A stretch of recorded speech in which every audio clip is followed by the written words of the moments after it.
Ganito sa dito sa ano sa kanila, ang kabayo nasa dagat na. Dagat. Oo.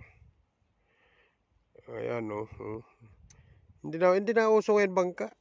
Namimingwit lang yan ha. Nakakabayo pa. Oh. Lapit ko dito. Ha? Oh. Namimingwit lang yan, nakakabayo pa. Yan ang tinatawag na horse fishing.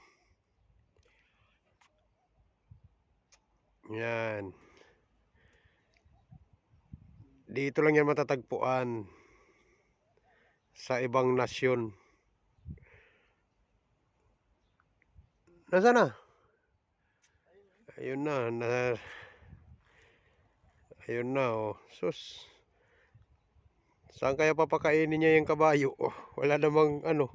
Eh, nahuli nga ng isda yan. Manguri pala ng isda no May mamamana. binabantay lambat. Oo, may mingwit.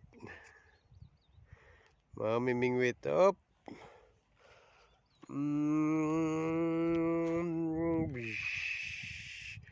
Ayun na, ayun na, ayun na, ayun na. Oh, pinainom ng dagat yung kabayo para lumakas lumamon.